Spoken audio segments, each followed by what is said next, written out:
ખાધું અને માટી પણ ખાધી, મોઢું ઉઘાડે તો પૂરા બ્રહ્માંડના દર્શન થાય. પૂતનાને પણ મારે છે, અકાસુર બકાસુર જેવા રાક્ષસોને પણ મારે છે ને અને મામા કંસને પણ મારે છે. ગાયો ચરાવતો ગોવાળ છે અને વાંસળી વગાડે છે અને ક્યારેક રણ છોડીને ભાગી જાય છે અને રણછોડ કહેવાય છે. ક્યારેક ચીર ચોરતો અને ક્યારેક ચીર પણ પૂરે છે. સુદર્શન ચલાવતો અને ક્યારેક સારથી પણ બની જાતો.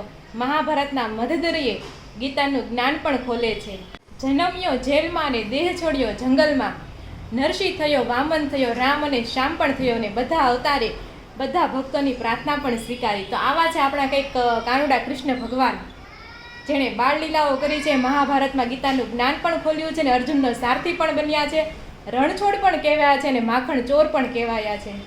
આ સાથે જ આપણે વિડીયોની શરૂઆત કરીએ છીએ, નવા વ્લોગની શરૂઆત કરીએ છીએ. બધાને જય શ્રી કૃષ્ણ, જય સ્વામિનારાયણ, જય યોગેશ્વર અને જય સચ્ચિદાનંદ. આપના નવા વ્લોગમાં તમારું સ્વાગત છે અને આઈ હોપ કે તમે બધા મજામાં જ હશો. અને આજે છે શ્રાવણ વદ નોમ અને આજે તો કનૈયો બધા સોસાયટીમાં શેરીમાં છે ને મટકી ફોડે છે. અને આપણી ઘરે પણ જો મમ્મી અત્યારે છે ને માખણ બનાવે છે અને જો મમ્મીએ પણ છે ને માખણ બનાવી નાખ્યું સવારમાં તાજે તાજું. અને મમ્મી કાનુડો ખબર છે બહુ માખણ ચોર પણ કહેવાતો, ખબર? તો એમને એના ઘરે એટલું બધું માખણ હતું. ગોકુળ નંદ બાબાને કઈ કમી જ નથી, હારામ હારું જતું એને તો. હા, તોય કેમ માખણ ચોરતા હશે?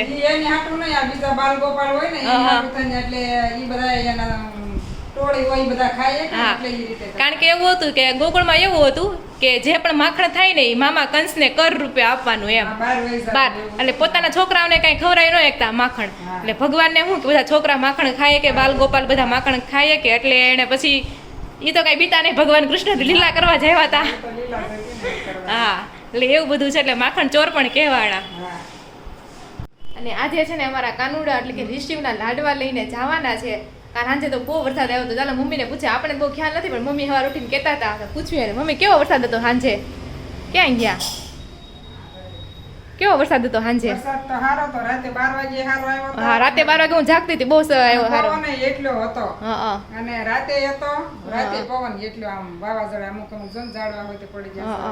સારો વરસાદ આવ્યો, બહુ આવ્યો. તો એટલો બધો વરસાદ હતો. અમને એમ થયું કે લાડવા 5 વાગે જવાનું છે અમારે, તો અમને એમ કે છે ને થોડું કામ તેમ થાય, કેમ જાવું એમ. જોકે પોગી તો જાય પણ મહેમાનને થોડી કષ્ટી થાય એમ થતું હતું. પણ અત્યારે છે ને મસ્ત એવો ઉઘાડ થઈ ગયો છે, કા મમ્મી? થોડો કેવો હા ઉઘાડે અત્યારે થઈ ગયો છે, એટલે એવું લાગે છે નહીં આવે. નક્કી ન હોય, સાંજ પડે ને આવી જાય. એ વાત છે, આપણે સાંજે જવાનું છે. હા, તો કાંઈ નહીં, હવે જોઈ કેમ થાય છે. એમ લાગતું જ નથી અત્યારે જોતા કે આવે એમ. પછી હવે જોઈએ. છે ને 4:30 વાગી ગયા છે ને હવે લાડવા દેવા માટે છે ને એકદમ રેડી થઈ ગયા છે. મમ્મી અહીંયા છે ને તૈયાર થાય છે. મમ્મી આ બધું ફરો, તમારી ગ્રીન સાડી કેવી લાગે છે? જો મમ્મી હજી શૃંગાર કરવાનો બાકી છે, બાકી સાડી પહેરી લીધી છે. તો મમ્મીની સાડી કેવી લાગે છે જરૂર કોમેન્ટ કરજો. પપ્પા તમે આવ્યા તો, અને પપ્પાએ જો મેચિંગ કર્યું છે પાછું, ગ્રીન કલરનો શર્ટ છે. તો મેચિંગ થઈ જાય, મેચિંગ જેવું જ લાગે ને પણ. હા, નથી કર્યું ને તો ખબર છે પણ થઈ ગયું. હાલો ને અચાનક થઈ ગયું અને એસે થઈ ગયું. તો તમે કોમેન્ટ કરો કેવા લાગે છે. ને મારો આઉટફિટ છે ને કોઈ કેમેરા લઈને બતાવે ને તો થાય. 4:45 થઈ ગયા છે. હવે અહીંથી મારે છે ને વાડીમાં જવા માટે નીકળવાનું છે. અને અહીંયા જો રોહિત મસ્ત શર્ટ પહેરીને મસ્ત રેડી થઈ ગયો છે. અને અહીં મમ્મી પણ જો ગ્રીન સાડીમાં એકદમ મસ્ત લાગે છે, સાડી લાગે છે, સાડી લાગે છે, કલર સરસ છે. અને સંદીપે જો વ્હાઈટ કલરમાં, એટલે મને લાગે આને વ્હાઈટ પહેર્યું છે ને તો સોનલે વ્હાઈટ કલરની કુર્તી જેવું કંઈક પહેર્યું જ હશે, મને એવું લાગે છે. ખબર નથી, કદાચ સવારમાં જો વિડિયો કોલ આવ્યો તો એમાં જોઈ લીધું તો, બાકી મને નથી લાગતો મેસેજ થાય. જોઈએ આપણે. અને પપ્પા પણ ગ્રીન શર્ટમાં મસ્ત લાગે છે. પપ્પાને પણ પપ્પા તો કામકાજમાં છે. ચાલો હવે પપ્પા યાર જો વરસાદ વહી ગયો એટલે બૂટ પહેર્યા છે. હા, નકર ચંપલ આલે. અમે કોઈ બૂટ પહેરવાના નથી, આપણે ચંપલ જ. અને પપ્પાએ નતા પહેરતા, મમ્મીએ કીધું પહેરો એટલે સંભાળ્યું. લગન થાય ને પછી આમ થાય, રોહિત ધ્યાન રાખે તને કહે બધા આ પહેરો એમ. તો જો એવું બધું છે અત્યારે. ચાલો આપણે લાડવામાં જાવીએ ને, ત્યાંનું શું સીન છે તમને બતાવશું. તો જો 5 વાગી ગયા છે ને ઋષિના લાડવા માટે નીકળી ગયા છે. પાછળ છે ને બધી ટ્રે ગોઠવી દીધી છે. આગળ જો મમ્મી બેસી ગયા છે ને સંદીપ છે ને ડ્રાઈવ કરે છે.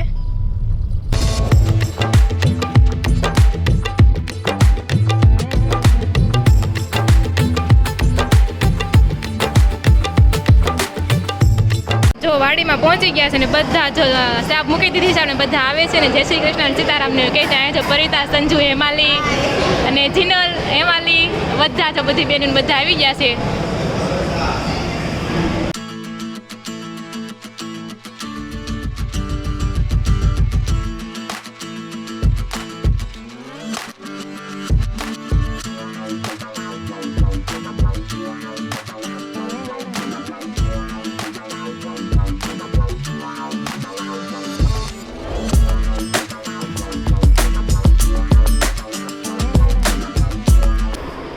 અત્યારે 8:30 વાગી ગયા છે. લાડવાની સેરેમની પૂરી થઈ ગઈ છે અને બધા સંજય કાકા ઘરે અમે બેઠા છે.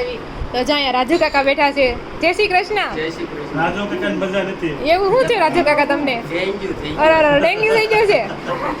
અને જો અહીંયા પપ્પા જય શ્રી કૃષ્ણ. થઈ ગયું બધું કામ હરખું. અને લાલા કાકા બેઠા. જય શ્રી કૃષ્ણ. લાલા કાકા અમદાવાદના છે ને, બોલે ને અમદાવાદી ટોન આવશે. પછી જય શ્રી કૃષ્ણ સંજય કાકા. આ સંજય કાકાનું ઘર જ છે, ત્યાંથી બ્લોગ ઉતારવી છે આપણે. ક્યાંનો ટોન? એ તો સુરતનો ટોન આવે ને. જય શ્રી કૃષ્ણ પ્રકાશ કાકા.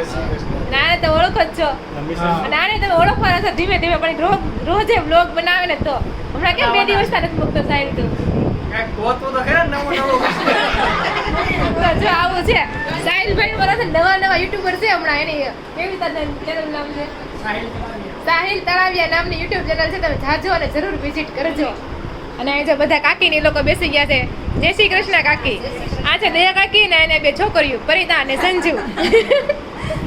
અને આ દિવ્યા કાકી, રેખા કાકી, અને દક્ષા કાકી, અને હેમાલી, અને મનીષા કાકીના જે જીનલ હા જીનલ મોટી ને હેમાલી નાની. આ 2 છોકરીઓ મનીષા કાકીની છે.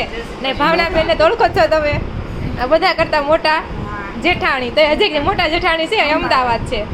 તો એવું છે, આજે બધા બેઠા છે હવે. હા તળાવ્યા ફેમિલી બધું.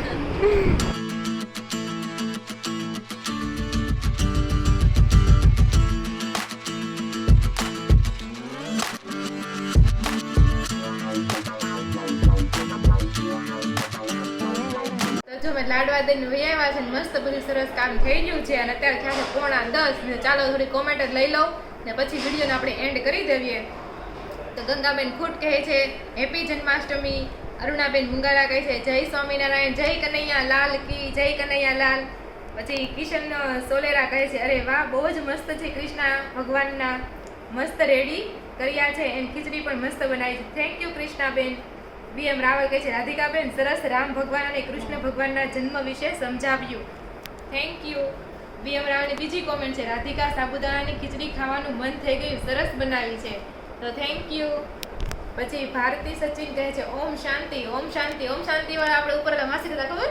નીરુ માસી હતા. આપણે સત્સંગમાં ઘણી વાર લઈ જતા. ઓમ શાંતિ. વર્ષા જનવાની હેપી જન્માષ્ટમી. દીક્ષિત પટેલ કહે છે રાધિકા સાબુદાણાને થોડા નિતારીને કપડામાં સૂકવવા દેવા પડે તો મસ્ત છૂટી ખીચડી બને. એ મને આઈડિયા હતો કે આપણે કપડામાં સૂકવી નાખીએ ને તો છૂટા બને, પણ મને છે ને છૂટી કરતા ભેગી આમ મિક્સ થઈ ગયેલી હોય ને એ મને બહુ ભાવે ખીચડી, એટલે મેં છે ને એટલા નહોતા કર્યા. ભારતી સચિન કહે છે સોલો કળા સંપૂર્ણ નિર્વિકારી સૂર્યવંશી કૃષ્ણ છે સતયુગમાં. પણ કૃષ્ણ આઈ થિંક છે ને કૃષ્ણ ભગવાન છે ને એ ચંદ્રવંશી છે. અને હા એની 16 કળાવાળા કૃષ્ણ ભગવાન છે, અને 2 કળા ઓછી એ રામ ભગવાન 14 કળાવાળા છે. ફતેમાં લક્ષ્મી ધાર કહે છે ખૂબ જ આગળ વધો એવી શુભેચ્છા છે અમારી રાધિકાબેન. Thank you. VM રાવલ કહે છે રોનકભાઈએ કાનાના શણગારમાં રોનક લાવી દીધી. તો એ તો છે જ ને. SB ગેમિંગ કહે છે સિંગને ફ્રાય કરીને પાવડર કરો પછી ખીચડીમાં નાખો. હા એ પણ ટ્રાય કરી શકાય છે.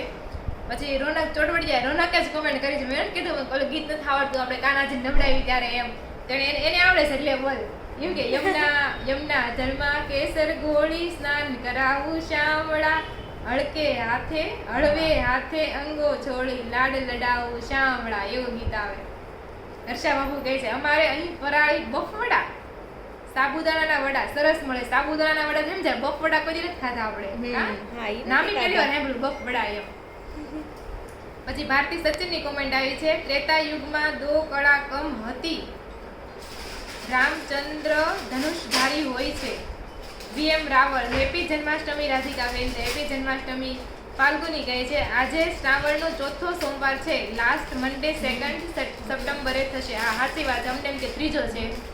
અને ફાલ્ગુની કહે છે ઉપવાસમાં અમે લોકો હળદી નથી ખાતા, મંદિરમાં શિવલિંગ બાજુ ફાઇન હતું વિથ કલશ. રાધિકા બની શકે તો ટ્રાય કરો કે પૂજા કરતી ટાઈમમાં માથે દુપટ્ટો રાખજો. એ સાચી વાત છે, દુપટ્ટો નાખો છે, પણ મને છે ને ભૂલાય જ દુપટ્ટો નાખવાનો. અને અમે હળદી ઉપવાસ કરીને તમે હળદર તો નાખવી જ છે ગામ બધામાં. અમે ઉપવાસમાં હળદર નથી ખાતા એવું નથી, હળદર ને નમક બંને હા ખાય. હળદર અને નમક એક બંને ખાવી. હેમાક્ષી મોરી કહે છે બેન ના 4 સોમવાર છે હવે એક જ આવશે. હા હવે એક આવશે, સાચી વાત છે.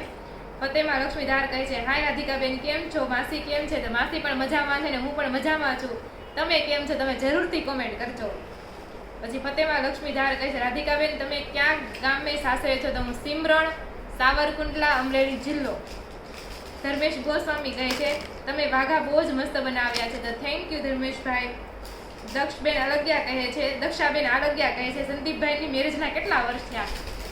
તો મને યાદ નથી, કોરોનામાં થયા હતા. આઈ થિંક 3 વર્ષ 3.5 વર્ષ થઈ ગયા હશે લગભગ. તમે સંદીપભાઈને ચેનલમાં જઈને કોમેન્ટ કરો, એ તમને સચોટ જવાબ આપશે કે એને કેટલા વર્ષ થયા છે. તો આજના માટે એટલી જ કોમેન્ટ હતી. અમને બધું આવી રીતના સપોર્ટ કરતા રહ્યો અને તમે અમારા વિડીયો જોવો છો એના માટે તમારો ખૂબ ખૂબ આભાર.